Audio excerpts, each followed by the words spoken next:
ജനക മഹാരാജാവിന്റെ ദൂതന്മാർ, ഗതിവേഗമുള്ളവർ, വായുവേഗത്തിൽ പായുന്ന തുരകങ്ങളുടെ പുറത്തു കയറി അവരെല്ലാം വേഗത്തിൽ തന്നെ ചെന്ന് 3 ദിവസത്തെ യാത്ര കൊണ്ട് അയോധ്യ നഗരിയിലെത്തി. ഗോപുരദ്വാരത്തിൽ നിന്ന് ആ പടയാളികളോട് പറഞ്ഞു, കൊട്ടാരത്തിൽ ചെന്ന് രാജാവിൻ്റെ അനുവാദം വാങ്ങി ഞങ്ങളെ രാജാവിൻ്റെ അടുത്തേക്ക് എത്തിക്കണം. ജനക മഹാരാജാവിൻ്റെ കൊട്ടാരത്തിൽ നിന്നാണ് ഞങ്ങൾ വരുന്നത്, അത്യാവശ്യമായൊരു കാര്യം പറയാനുണ്ട് എന്ന് പറഞ്ഞു. ഈ ദൂതന്മാരെ ദശരഥ മഹാരാജാവിൻ്റെ സമീപത്ത് എത്തിച്ചു. ദൂതന്മാർ പറഞ്ഞു, അല്ലയോ മഹാരാജാവേ, മിഥിലാധിപതിയായ ആ വാക്കൊന്ന് പഠിക്കണേ. മിഥി എന്ന് പറയുന്ന ഒരു രാജാവ്, ആ രാജാവ് പണി കഴിച്ച നഗരിയുടെ പേരാണ് മിഥില. എങ്ങനെ പേര് കിട്ടിയത്? ഒരു രാജാവിന്റെ പേരിലാണ്. ആ രാജാവ് പണി കഴിച്ചത് കൊണ്ട് ആ നഗരിയുടെ പേര് മിഥില. അപ്പോൾ സ്വാഭാവികമായും ആ നഗരിയിലെ പെൺകുട്ടിയുടെ പേരെന്തായിരിക്കും? മൈഥിലി. മിഥി, മിഥില, മൈഥിലി. നല്ല പേരുകളാണ്, കുട്ടികൾക്ക് ഇടാവുന്ന നല്ല പേരാണ് മൈഥിലി. രാമായണത്തിൽ എത്ര നല്ല പേരുകളാണെന്നറിയാം. അങ്ങനെ മിഥിലാധിപതി ജനകരാജർഷി അറിയിക്കുന്ന ഒരു വാർത്തയുണ്ട്. ആ വാർത്ത, ശ്രീരാമചന്ദ്രൻ ഏതൊരു പരീക്ഷണത്തിലാണ് വിജയിച്ച് വിവാഹത്തിന് ഭാഗ്യം കിട്ടുക, അതുകൊണ്ട് ആ ഭാഗ്യം രാമന് കിട്ടിയിരിക്കുന്നു എന്നുള്ള വിവരമാണ് പറയുക. ഇത് പറഞ്ഞതോടുകൂടി ദശരഥന് മനസ്സിൽ വലിയ സന്തോഷമായി. കാരണം 10 ദിവസം മുൻപാണ് മകന്റെ കല്യാണക്കാരിയൊക്കെ അച്ഛൻ ആലോചിച്ചത്. അതിനൊരു നിയോഗമായിരുന്നു സത്യത്തിൽ വിശ്വാമിത്രന്റെ വരവ്. വിശ്വാമിത്രൻ വന്ന് രാമനെ വിവാഹവും ശരിയാക്കിയിട്ടാണ് ഇപ്പൊ പോവാൻ പോണത്. അപ്പോ ഈ ദൂതവാക്യം കേട്ട് ദശരഥൻ ആനന്ദ പുളകിതനായി തീർന്നു. ബ്രഹ്മർഷിവര്യനായ വസിഷ്ഠനെയും വാമദേവനെയും എല്ലാവരെയും വിളിച്ച് കൗസല്യാനന്ദകനായ രാമൻ വിശ്വാമിത്രനോടൊപ്പം ചെന്ന് മിഥിലയിൽ വസിക്കുന്നുണ്ടത്രേ. അവിടെ വിവാഹത്തിന്റെ കാര്യങ്ങളൊക്കെ ഇവരെ അറിയിച്ചു. അങ്ങനെ വേഗം നമുക്കൊക്കെ എവിടേക്ക് പോകണം? മിഥിലയിലേക്ക് പോകണം. നമ്മളിവിടെ വീണ്ടും ആലോചിക്കേണ്ട ഒരു കാര്യമുണ്ട്. അത് വീണ്ടും ആലോചിക്കണം. ദശരഥൻ ലോകം കണ്ടതിൽ വെച്ച് വിഖ്യാതനായ മഹാരാജാവ്. ദശരഥൻ അതിരഥനാണ്, മഹാരഥനാണ്, എല്ലാ ഡിഗ്രികളുമുണ്ട്. അങ്ങനെയുള്ള ദശരഥന് തൻ്റെ മകൻ സീമന്തപുത്രന്റെ വിവാഹത്തിനാ പോകണം. ബാക്കിയൊന്നും ചർച്ചയിൽ വന്നിട്ടില്ല.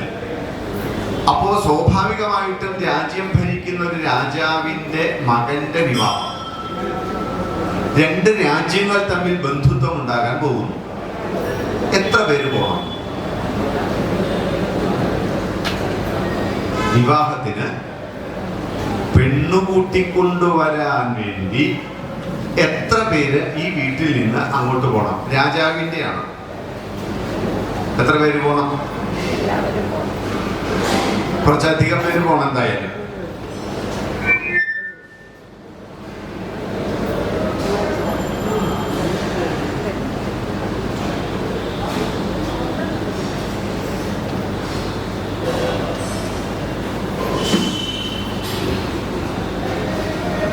അപ്പൊ പോയ കണക്ക് ഇതിൽ എഴുതിയിട്ടുണ്ട്.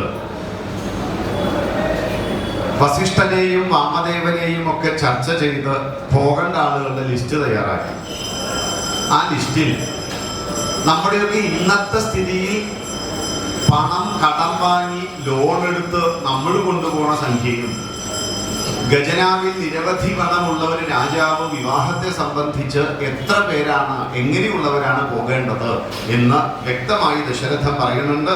സുമന്ത്രരെ, ധനാധ്യക്ഷന്മാർ, നമ്മുടെ പണം മറ്റു കാര്യങ്ങളൊക്കെ കൊടുക്കാൻ കൈബാഗൊക്കെ എടുത്ത ഒരാളുണ്ടാവില്ലേ കൂടെ എപ്പോഴും, അതുകൊണ്ട് കണക്കപ്പിള്ള എന്നൊക്കെ നമ്മൾ പറയില്ലേ, അതുപോലെ ധനാധ്യക്ഷന്മാർ ആവശ്യമുള്ള ധനവും രത്നങ്ങളും സർവ്വതും എടുത്ത് എല്ലാവരും പുറപ്പെടാൻ വേണ്ടി വാഹനങ്ങളൊക്കെ തയ്യാറാക്കട്ടെ. ഏറ്റവും മുമ്പിൽ ഋഷീശ്വരനായ ഗുരുവായ വസിഷ്ഠനും വാമദേവനും, അതിനു പിന്നിൽ മന്ത്രിമാരായിട്ടുള്ള ജാപാലിയും കാശ്യപനും മാർക്കണ്ഡേയനും സുമന്ത്രനും, അങ്ങനെ ആചാര്യന്മാരും മന്ത്രിമാരും ഒരു വശത്ത്, അവർ അതിൻ്റെ പിന്നാലെ. അമ്മമാർ വരട്ടെ.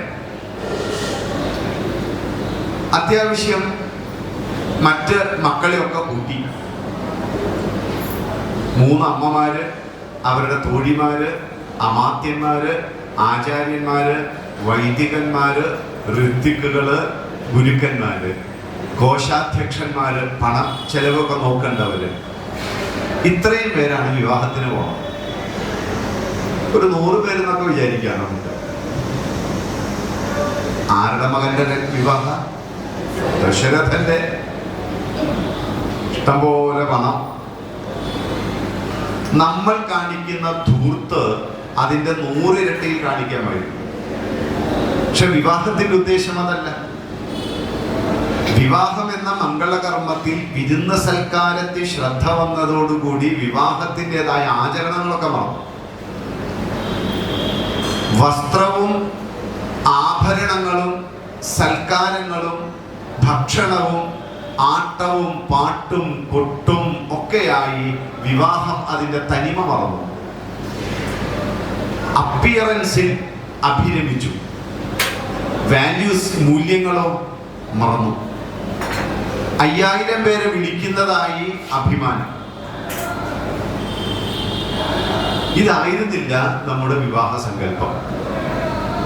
ഒരു രാജാവ് പോകുമ്പോൾ അംഗരക്ഷകർ വേണം. അതുകൊണ്ട് ചതുരംഗപ്പടയെ ഒക്കെ കൂട്ടിക്കൊണ്ട് 4 ദിവസം കൊണ്ട് മിഥിലയിലേക്ക് എത്തിച്ചു.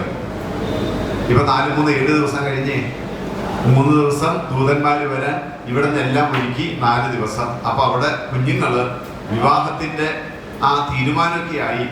പെണ്ണ് കണ്ടിഷ്ടായി. ഇനി വീട്ടുകാർ വന്നത് ഉറപ്പിക്കണമല്ലോ. ഉറപ്പിക്കാൻ വേണ്ടിയിട്ട് ജനക മഹാരാജാവിന്റെ കൊട്ടാരത്തിലേക്ക്, മിഥിലയിലേക്ക് വന്നു ചേർന്നു. വന്നു ചേർന്ന ഉടനെ ദശരഥനെ മിഥിലാധിപതി വിളിക്കുകയാണ്. പുരുഷശ്രേഷ്ഠനായ ഹേ ദശരഥ മഹാരാജാവെ, അങ്ങേക്ക് സ്വാഗതം. എന്റെ ഭാഗ്യത്താലാണ് അങ്ങിപ്പോൾ ഇവിടെ വന്നത്. അങ്ങയുടെ പുത്രന്മാരുടെ വീര്യം കണ്ട് അത്ഭുതപ്പെട്ട് നിൽക്കുകയാണ് ഞാൻ. അതുകൊണ്ട് ദേവന്മാർക്ക് ദേവേന്ദ്രനെ പോലെ അങ്ങ് ഞങ്ങൾക്ക് എല്ലാവർക്കും പ്രിയപ്പെട്ട ഒരാളാണ്. അതുകൊണ്ട് നമുക്ക് എല്ലാവർക്കും കൂടി ഈ പരമ്പരകളെ ഒന്നാക്കാം. നാളെ യജ്ഞം പൂർണ്ണമാവുകയാണ്. യജ്ഞം നടത്തിക്കൊണ്ടിരിക്കുകയായിരുന്നല്ലോ. അങ്ങനെ യജ്ഞം പൂർത്തിയാക്കുകയാണ്. അതുകൊണ്ട് സമാപനത്തിൽ ഈ ഋഷീശ്വരന്മാരുടെ എല്ലാവരുടെയും അനുവാദത്തോടു കൂടി നമുക്ക് കുട്ടികളുടെ വിവാഹങ്ങൾ നടത്തിയാലോ. വിവാഹത്തിന്റെ പരിസമാപ്തി എന്ന് പറയുന്നത് ഒരു യജ്ഞത്തിന്റെ പരിസമാപ്തിയാണ്. അതുകൊണ്ടാണ് നമ്മുടെ വീടുകളിലൊക്കെ വിവാഹത്തിന് മുന്ന് ഹോമം നിർബന്ധം. അഗ്നി കൊളുത്തി ഹോമം ചെയ്ത് വേണം എപ്പോഴും വിവാഹം. ഉണ്ടോ? ഉണ്ണല് മാത്രമേ ഉള്ളൂ. അങ്ങനെ അഗ്നി കൊളുത്തി ശരിക്കും വിവാഹം കാണുകയാണെങ്കിൽ എല്ലാവരും പോയി കാണേണ്ട വിവാഹം നമ്പൂതിരി കുലത്തിലെ വിവാഹമാണ്. അതാണ് വിവാഹം. 4 ദിവസം 4 ദിവസം പൂജാതി കാര്യങ്ങളെല്ലാം, എത്ര തരത്തിലുള്ള പൂജകൾ. ഇതെല്ലാം കഴിഞ്ഞ മന്ത്രങ്ങളുടെ ഉദ്ഘോഷം. ഈ മന്ത്രങ്ങൾ ഓരോ മന്ത്രങ്ങളുടെയും അർത്ഥം പറഞ്ഞു കൊടുക്കും. ഒരു പെൺകുട്ടിയും ആൺകുട്ടിയും തപം ചെയ്ത് ജീവിതത്തെ സാഫല്യത്തിലെത്തിക്കുവാൻ എന്തൊക്കെ മൂല്യങ്ങൾ വേണോ ആ മൂല്യങ്ങളൊക്കെ മന്ത്രരൂപത്തിലൂതും. അത് കഴിഞ്ഞ് അഗ്നികുണ്ഡത്തിന്റെ അവിടേക്ക്, യജ്ഞകുണ്ഡത്തിലേക്ക് സപ്തപതി ഓരോ ലോകങ്ങളെയും വിജയിച്ച് അവരങ്ങനെ ഒന്നായി കറങ്ങിയവൻ കറക്കും. അല്ലേ? വീട്ടിലെ മുതിർന്ന ആളാ, 90 വയസ്സ്. കൈ പിടിച്ചു കൊടുക്കണം, കുട്ടികളെ ഒന്ന് കറക്കണം. ഞാൻ കറങ്ങിയിട്ടില്ലല്ലോ. കറങ്ങിയവനാ കറക്കുക. ആര് വിവാഹം കഴിച്ച് വധുവിന്റെ പാണി ചേർത്ത് വെച്ച് അഗ്നി പ്രദക്ഷിണം ചെയ്തില്ലേ, ആ പ്രദക്ഷിണം ചെയ്തവന് ഈ കാര്യത്തിൽ കറക്കാനുള്ള അധികാരമുണ്ട്. അല്ലാത്തവര് കറക്കാൻ പോകരുത്, കറങ്ങിയവൻ കറക്കട്ടെ. അതിനാണ് ഹേമം. അതുകൊണ്ട് നമുക്ക് കുട്ടികളുടെ വിവാഹം അതിൻ്റെ ഏറ്റവും പൂർണ്ണതയിൽ നടത്താം. ഈ വിവാഹത്തിന്റെ പൂർണ്ണതയെ കുറിച്ച് ഐതിഹ്യമാലയില് കാക്കശ്ശേരി ഭട്ടതിരിയുടെ കഥ എല്ലാവരും കേൾക്കേണ്ടതുമാണ്, പഠിക്കേണ്ടതുമാണ്. ഐതിഹ്യമാലയൊക്കെ കണ്ടിട്ടുണ്ടല്ലോ, അത് മതി, എത്ര മതി. ഒരു പുസ്തകവും തുറക്കില്ല, ഒക്കെ കാണണം. വിജയദശമിയൊക്കെ വരുമ്പോൾ ആരതി കുഴി മതി മതി, അപ്പൊ തന്നെ എല്ലാ അറിവും നമ്മളിലേക്ക് വന്നോളും. ഒരൊറ്റ പുസ്തകം തുറക്കരുത്, അവിടെ ഇരിക്കണം.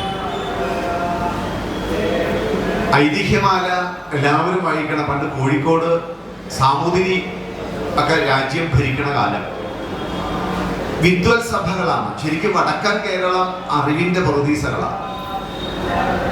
അതുകൊണ്ട് തന്നെ വൈദികമായ വൃത്തി പറയുമ്പോൾ ഒന്നുകൂടി പറയണല്ലോ, കേവലം ജനസംഖ്യയിൽ 10% മാത്രമുള്ള ഒരു സമൂഹം ചെയ്ത കുലത്തൊഴിൽ കള്ളുചെത്താണ്. ശ്രദ്ധിച്ചു കേൾക്കണം. 10% പേർ ചെയ്തിരുന്ന കുലത്തൊഴിൽ ഞങ്ങളുടെ കുലത്തൊഴിലാണെന്ന് വിചാരിച്ച സമൂഹമാണ് ഈഴവ സമൂഹം. ഇന്നും പാരമ്പര്യമായിട്ട് എന്താ ഈഴവ സമൂഹത്തിന്റെ കുലത്തൊഴിൽ? ചെത്ത്. എത്ര പേര് ചെയ്തു? വെറും 10%. വെറും 10% പേർ ചെയ്ത ഒരു പ്രവൃത്തി മൊത്തം കുലത്തിന്റെ പ്രവൃത്തിയാക്കി മാറ്റിയത് ആരാ? ഇതാണ് ബ്രിട്ടീഷുകാരുടെ ബുദ്ധി. നായർ സമൂഹവും ഈഴവ സമൂഹവും ബാക്കി എല്ലാ സമൂഹം പോലെ തന്നെ, പക്ഷെ കുറച്ച് മുന്നിൽ നിൽക്കുന്നു എന്ന് നാം വിചാരിക്കുന്ന സമൂഹത്തിൽ നായരെ കുറിച്ച് ഉണ്ടാക്കിയ ചിന്ത എന്താണെന്നറിയുമോ? ഒരു കാലത്ത് പോരാട്ട വീര്യം ഏറ്റവും അധികമുള്ളതും എല്ലാ ആയോധന കലകളുടെയും പടുക്കളായ മിടുക്കന്മാരായിട്ടുള്ള നായർ സമൂഹത്തിന്റെ വീര്യം മുഴുവൻ കെടുത്തിക്കളഞ്ഞ് ഒരു പുതിയ പഴഞ്ചൊല്ല് തന്നെ അക്കാലത്തുണ്ടാക്കി. നായര് പടയ്ക്ക് പിന്നിലും പന്തിക്ക് മുന്നിലുമാണ്. ഇതാരുണ്ടാക്കി? എങ്ങനെയാണ് 10% പേര് ചെയ്ത ഒരു ജോലി ഒരു സമൂഹത്തിന്റെ മൊത്തം ജോലിയായി മാറിയത്? ഇതാരുണ്ടാക്കി? ഈ നരേറ്റീവാണ് നമ്മൾ ഇന്നും കൈമാറിക്കൊണ്ടിരിക്കുന്നത്. വൈദിക വിജ്ഞാനവും അതോടൊപ്പം ആയുധ പരിശീലനവും, യുദ്ധങ്ങളിൽ പങ്കെടുക്കുക, വീരാധിവീരന്മാരായ നായർ സമൂഹം ഇന്ന് അതെല്ലാം മറന്ന് പൗരുഷം മറന്ന് ദുർബലന്മാരാണ്. ഈഴവ സമൂഹത്തിന്റെ മുഖ്യം എന്ന് പറയുന്നത് വൈദിക പഠനമാണ്, വേദപഠനമാണ്, വൈദ്യമാണ്, തർക്കമാണ്, ശാസ്ത്രങ്ങളെല്ലാം പഠിച്ച സമൂഹം. ആ സമൂഹം വൈദ്യവൃത്തി, നാരായണ ഗുരുദേവന്റെ പൂർവികന്മാരുടെ ചരിത്രം മാത്രം എടുത്താൽ ആ സമൂഹത്തിന്റെ വിവരം നമുക്ക് മനസ്സിലാവും. സർവവേദ പാരംഗതന്മാരും വൈദ്യവൃത്തിയിൽ ഏറ്റവും ഉയർന്നിട്ടുള്ള ഭിഷഗ്വരന്മാർ ധാരാളം ഉണ്ടായിരുന്ന സമൂഹത്തിൽ ഇന്നും പറയുന്നത് ചെത്താട്ടോ നമ്മുടെ കുലത്തൊഴിൽ. ഇതൊരു കഷ്ടമാണ്. ബ്രിട്ടീഷുകാരൻ ഇഞ്ചക്ട് ചെയ്തു വെച്ച് പോയ കുറേ കാര്യങ്ങൾ നമ്മുടെ ഉള്ളിൽ ഇന്നുമുണ്ട്. നമ്മളൊക്കെ ഇങ്ങനെയാണ്, നമ്മളൊക്കെ അങ്ങനെയാണ്.